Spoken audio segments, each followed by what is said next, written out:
शशि की सौतेली माँ ने उसकी शादी की तो बड़े घर में, लेकिन पति कोई काम न करता। आप ससुर जी के साथ काम पर क्यों नहीं जाते?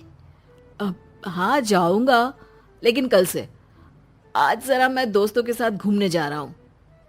शशि के 2 बच्चे होते हैं, लेकिन रमेश का हाल वैसा का वैसा ही रहता है। एक दिन, सुनिए ना, बच्चा रो रहा है, इसके दूध के लिए पैसे नहीं है। अरे तो पिताजी से ले लो ना। क्यों? अगर आप में कमाने की क्षमता नहीं थी तो शादी क्यों की? तभी घर आई बड़ी ननद बोल पड़ती है। आहा, तुम्हारी माँ को साफ साफ कह दिया था कि लड़का ना कमाता है ना कभी कमाएगा। हम 4 बहनें हैं इसका ख्याल रखने के लिए, और पिताजी का इतना सारा पैसा, तुम्हें किस चीज की कमी रखी है? लेकिन थोड़े ही सालों में तकदीर बदल जाती है। शशि का ससुराल गरीब हो जाता है। सब बिकने के बाद शशि अपने पति, बच्चे और सास के साथ किराए के मकान में आ जाती है। मैं कोई नौकरी करना चाहती हूँ दीदी। अरे इतने बड़े घर की बहू थी शशि, तुम नौकरी करोगी? नहीं नहीं नहीं नहीं। नहीं करूंगी तो घर कैसे चलेगा? बच्चों को भी तो पालना है ना। तभी शशि का भाई आ जाता है। शशि, ये ले राशन का सामान, किसी भी तरह की कोई भी जरूरत हो तो बताना। भाई, अब मैं नौकरी करूंगी। देख बहन, वैसे तो मैं तेरे साथ हूं, लेकिन हाँ, मैं ये भी चाहता हूं कि तू अपने पैरों पर खड़ी हो जा। शशि को एक प्ले स्कूल में छोटे बच्चों को संभालने की नौकरी मिल जाती है। एक दिन, शशि, मेरे स्कूल को अब तुम संभाल लो, मैं कुछ दिनों के लिए अपने बेटे के पास जा रही हूँ। लेकिन प्ले स्कूल अकेले मैंने कभी नहीं संभाला है। अब ये सब मैं नहीं जानती, इतने महीनों में तूने जो देखा बस पूरे आत्मविश्वास के साथ उसे करना। शशि नीलम के जाने के बाद पूरे 1 महीने उसका स्कूल अकेले संभालती है, और फिर एक दिन आता है जब वो अपना खुद का स्कूल भी खोल लेती है। वाह शशि, तुमने आज मेरा सर गर्व से ऊंचा कर दिया। तुम्हारा यही आत्मविश्वास तुम्हें बहुत आगे ले जाएगा। नीलम, बहुत आगे जाने की चाह नहीं है, बस ये छोटा सा स्कूल मेरे बच्चों की अच्छी शिक्षा में मेरी मदद करे, यही मैं चाहती हूँ।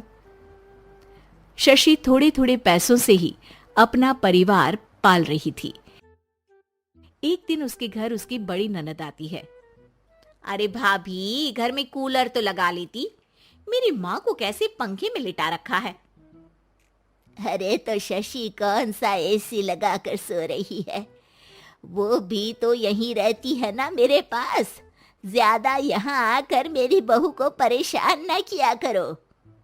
हाँ, मुझे भी शौक नहीं है इस छोटे से घर में आने का। मैं तो बस ये बोलने आई थी कि मेरे बेटे की शादी है तो ननिहाल का जो नेग होता है वो ले आना। हाँ, जितना बनेगा कर देंगे, और ना हुआ ना तो वो भी नहीं करेंगे। तभी शशि बोल पड़ती है। अरे नहीं माँ जी, रीटा घर की बेटी है, उसके ससुराल वाले उससे शादी पर पूछेंगे कि मायके से क्या मिला। रीटा, तुम मुझे सामान की लिस्ट भेज देना, मैं पूरी कोशिश करूंगी कि तुम्हारी हर डिमांड को पूरा करें। अच्छा, मैं खाना लगाती हूँ।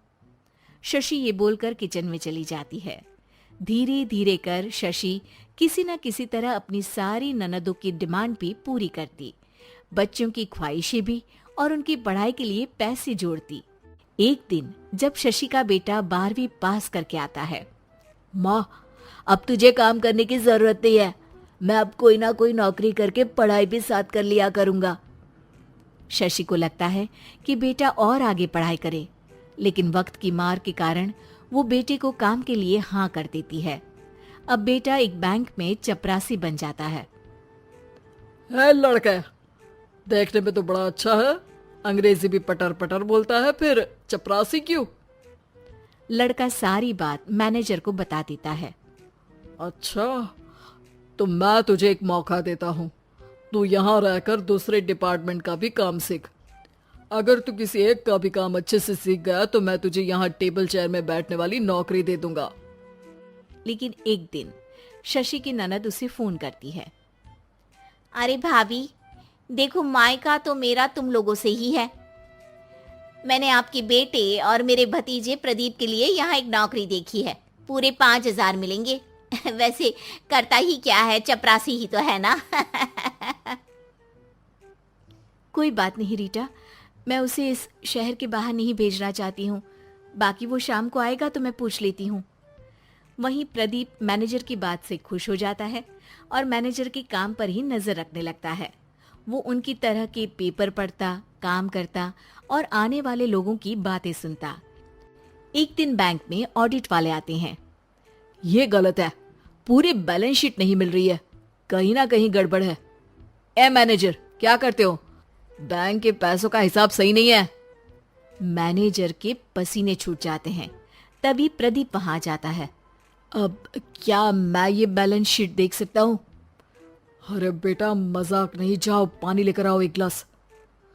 प्रदीप मैनेजर को पानी लाकर देता है और फिर ऑडिटर से कहता है, देखिए सर, मैं आपको बता सकता हूँ कि कैसे बैलेंस शीट को आप लोग गलत तरीके से जोड़ रहे हैं। ऐसा बोलकर प्रदीप एक एक कर सारे डाउट क्लियर कर देता है। अरे हाँ, ये तो पॉइंट हमने देखे ही नहीं थे। गुड, कौन है ये बच्चा? तभी मैनेजर बोल पड़ता है, अब हमारे यहाँ अकाउंट में नया आया है। ऑडिटर के जाने के बाद, वाह प्रदीप, आज तो तुमने मेरी नौकरी बचा ली। और आपने भी तो मेरी नई नौकरी लगा दी, अकाउंटेंट की।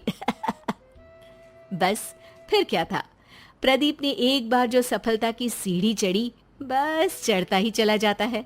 फिर एक दिन शशि की ननद, अरे भाभी कैसी हो? घर को तो बड़ा ही सुंदर चमका रखा है। अरे बेटी, कैसे आना हुआ? तू तो इस छोटे से घर में आना भी नहीं चाहती थी। कोई खास काम है क्या? अब हाँ, वो माँ, मेरा जो मजला बेटा है ना, वो अकाउंट से पढ़ाई कर रहा है, तो प्रदीप से बोलकर उसकी भी कहीं अच्छी नौकरी लगा दो ना। सास और शशि समझ जाते हैं कि कैसे पैसे आते ही लोगों के बात करने के तरीके से लेकर रिश्ते निभाने तक में बदलाव आ जाता है।